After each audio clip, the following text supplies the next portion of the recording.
जो अनन्य भाव से केवल आश्रित होता है उसका प्राकृतिक क्रियाओं से कोई मतलब नहीं होता। यह समझ लीजिए, यह बड़ा सूक्ष्म रहस्य है। किसी भी पदार्थ और व्यक्ति से कोई मतलब नहीं होता, क्योंकि भगवत आश्रित है। तो बोले होते हो फिर एकदम एकांत गुफा में बैठा, नहीं, लाखों की सभा में रहते हुए भी, समाज में रहते हुए भी किसी से कोई संबंध नहीं, सबकी सेवा करते हुए भी किसी से कोई संबंध नहीं, क्योंकि संबंध तो प्रभु से है और उन्हीं की आज्ञा का वो पालन कर रहा है, तो मात्र दृष्टि केवल प्रभु की तरफ होती है। यह रहस्य ठीक तरह से समझ में आ जाए, सब बात बन जाए। सब क्रियाएं, सबसे मिलना, व्यवहार करना, सब पदार्थों के बीच में रहते हुए भी उसकी कोई भी बंधन वृत्ति नहीं होती। ना कोई पदार्थ बांध सकता है उसे, ना कोई व्यक्ति, ना कोई क्रिया, ना कोई विषय। क्यों? क्योंकि उसकी आंतरिक वृत्ति भगवत आश्रय में होती है। ये प्रभु की प्रसन्नता के लिए कर रहे, ये अपने गुरुदेव की आज्ञा पालन के लिए कर रहे हैं। क्रियाओं का आरंभ और अंत होता है, आरंभ और अंत वाली क्रियाओं से अनंत को नहीं प्राप्त किया जा सकता। पदार्थ उत्पत्ति और विनाशशील है, उत्पत्ति और विनाशशील पदार्थों से अविनाशी को नहीं खरीदा जा सकता। रुपए से, सोना चांदी से, 56 भोग से प्रभु को खरीदा जा सकता है क्या? नहीं खरीदा जा सकता। तपस्या से नहीं खरीदा जा सकता, भजन से नहीं खरीदा जा सकता। हमने इतने लाख जप किया, चलो श्री कृष्ण ऐसा नहीं। बड़े बड़े भजन आनंदी अगर प्रभु को खरीद पाए हैं तो रोते हुए खरीद पाए। दैव्य होकर पुकारा, हे नाथ, आठों पहर उन्हीं की व्याकुलता पूर्वक चिंतन वृत्ति में अहम की गंध नहीं, प्रभु अधीन हो गए। कबीरा हंसना छोड़ दे रोने से कर प्रीति, बिन रोए किन पाइया प्रेम प्यारा मीत। ये रोना नाटक नहीं, ये हृदय की आर्त पुकार होती है। ब्रह्मलोक तक की कोई भी क्रिया, कोई भी पदार्थ सत्य नहीं है, मायाकृत है। अतः भगवद आश्रित उपासक का किंचन मात्र लोक लोकांतर की प्राप्ति कराने वाले कर्म या भोग से कोई संबंध नहीं रहता। यह बड़े आनंद की बात है। हमारा कर्मों से कोई संबंध ही नहीं है, क्योंकि हम केवल आज्ञा पालन करते हैं। अगर उसका कोई फल, कोई बंधन, कोई, वो आज्ञा देने वाले जाने। हमारा तो सिर्फ यंत्रवत आचरण करना। अभी जीवन मुक्त। अभी एक बार सदगुरुदेव भगवान गिरिराज जी की जब परिक्रमा लगती थी, दंड होती, तो कभी कभी बैठ कर ऐसे, तो हम कहते थे गुरु आश्रित उपासक को कुछ करना पड़े। नहीं, अभी समझ ठीक नहीं, इसीलिए बात ऐसी है। गुरु आश्रित उपासक को, अरे कल्पतरु के समीप बैठा है, उसे फिर भी कुछ करना पड़े। कभी कभी ऐसे भाव में बोलने लगे। उनकी गुरु कृपा से उस समय ऐसी वृत्ति थी, महाराज जी जब कभी कुछ भी बोल देते थे, पेन और डायरी रखते थे, पीछे हटे, समय, तारीख, गुरुदेव भगवान ने ऐसा बोला। बहुत कम बोलते थे, जो अभी डायरी रखी उसको फौरन लिखा। गुरु आश्रित को कुछ करना पड़े, कुछ करना उसका अहम होगा, सूक्ष्म चिंतन। वो तो आश्रित है, जैसा आदेश वैसा जीवन चल रहा है। उस जीवन से उसका संबंध नहीं, उन क्रियाओं से उसका कोई संबंध नहीं, संबंध केवल आज्ञा। और आज्ञा पालन तो जो गुरुदेव का हृदय है वही जागृत हो जाता। नाभाजी महाराज चाहे जितने जन्म साधना करते, अग्रदेवाचार्य के हृदय की स्थिति तक नहीं पहुंच सकते थे। अपने गुरुदेव की मां को जैसे प्यार किया जाता है, ऐसे नाभाजी ने पकड़ लिया गुरुदेव को। मेरी मां गुरुदेव, आठों पहर उनकी सेवा, उनकी जूठन पाना, उनकी आज्ञा में रहना। मुख चंद्र के चकोर बन गए नाभाजी। यद्यपि बाहरी नेत्र, आंतरिक नेत्रों का ऐसा प्रकाश कि गुरुदेव जहां थे वहां पहुंच गए। एक शिष्य समुद्र में, उसका जहाज डूब रहा था, व्यापारी था, तो उसने गुरुदेव अग्रदेवाचार्य जी को पुकारा आर्त भाव से। तो श्री प्रिया प्रीतम को माला धारण करा रहे थे गुरुदेव मानसिक सेवा में, तो चित्त खिंचा, तो नाभाजी पंखा कर रहे थे गुरुदेव की। ऐसे ही पंखा किया और कहा, गुरुदेव जहाज निकल गया है, आप जिस सेवा में। अंदर बाहर नहीं, बाहर मौन, सब शांत, बाहर पंखा कर। उनका कौन बोला? उनका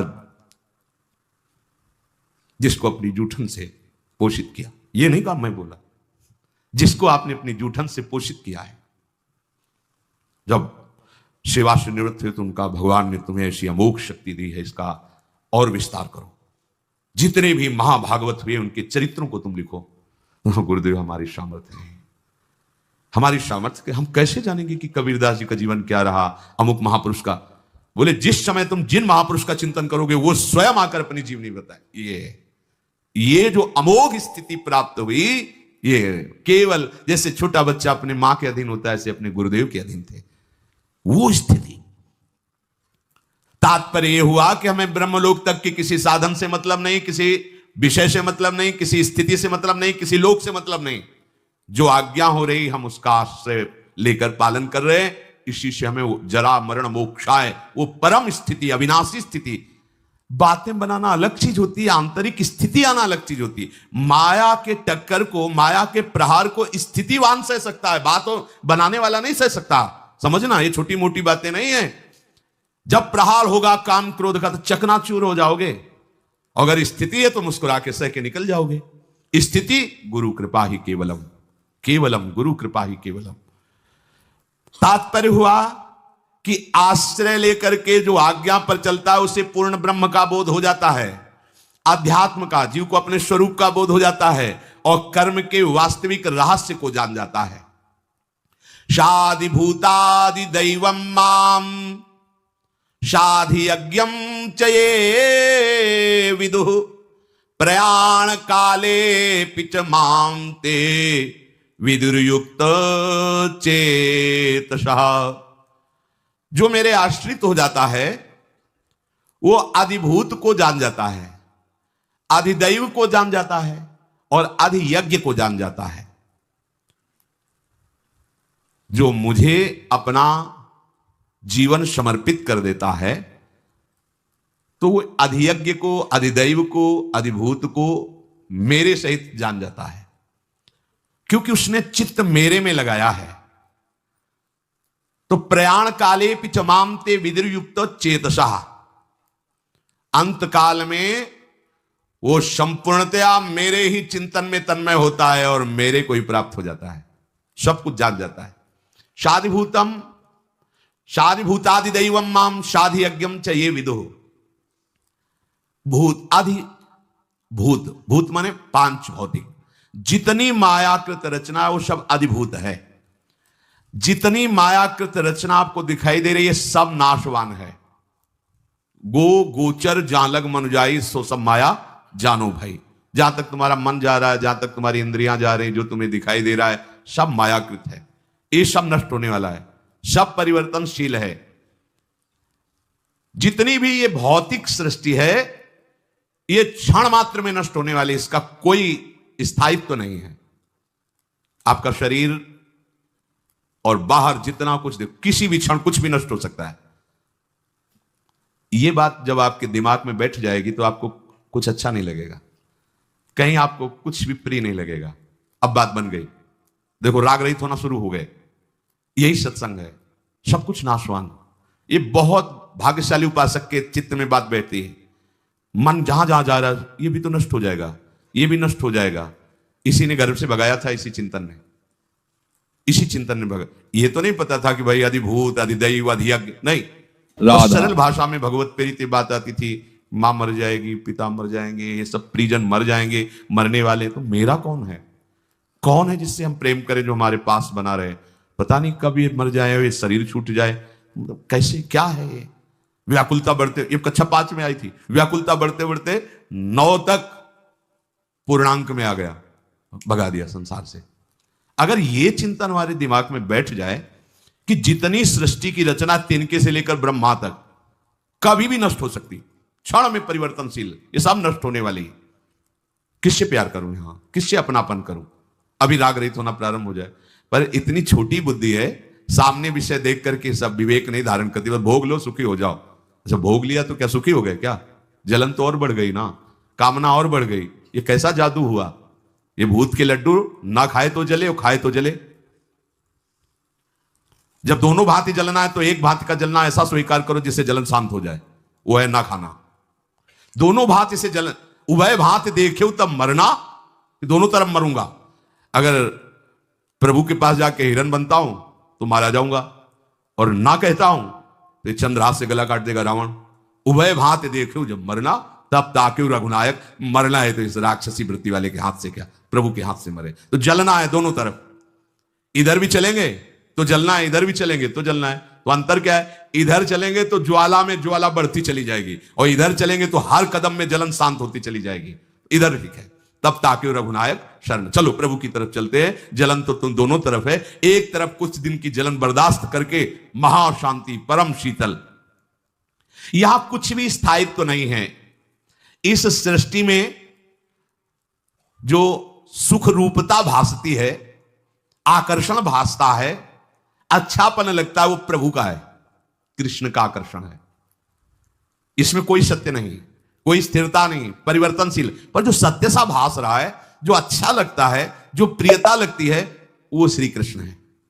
पर हम श्री कृष्ण को तो देख नहीं पा रहे। किसी व्यक्ति को देखते हैं, वस्तु को देखते हैं, स्थान को देखते हैं और उसकी सुख रूपता मानकर उसमें रमण करते हैं, जिससे हमारी दुर्गति हो जाती है। अगर हम ये अंदर से जान ले कि आकर्षण तो श्री कृष्ण का है, तो भी इस नाम रूप का आकर्षण हमें नहीं चाहिए। हमें सीधे ललित त्रिभंगी, जिनका आकर्षण हमें उनसे मिलना है, ये विवेक काम करेगा। जैसे बर्फ दिखाई दे रही है तो बर्फ की कोई सत्ता नहीं, जल ही जल है। ऐसे जितनी भी ये सृष्टि दिखाई दे रही है, इसकी कोई सत्ता नहीं, श्री कृष्ण ही श्री कृष्ण है। बर्फ में जल ही जल है, आकार दिखाई दे रहा है, ठोस है, बर्फ दिखाई दे रही, पर वो जल ही है। थोड़ी देर से तापमान जहां उसका बढ़ा तो वो पानी हो जाएगा, तापमान घटा तो वो बर्फ हो जाएगा। ऐसे ही सृष्टि जितनी दिखाई दे रही है, ये केवल श्री कृष्ण ही है। जैसे बर्फ में जल ही जल है, ऐसे संपूर्ण सब वासुदेवा सर्वमिति। पहले क्या बताया? एक एक शब्द का राशि है।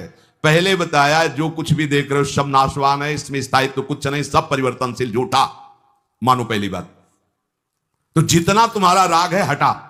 तो ये आकर्षण और सुख किसका है? श्री कृष्ण का।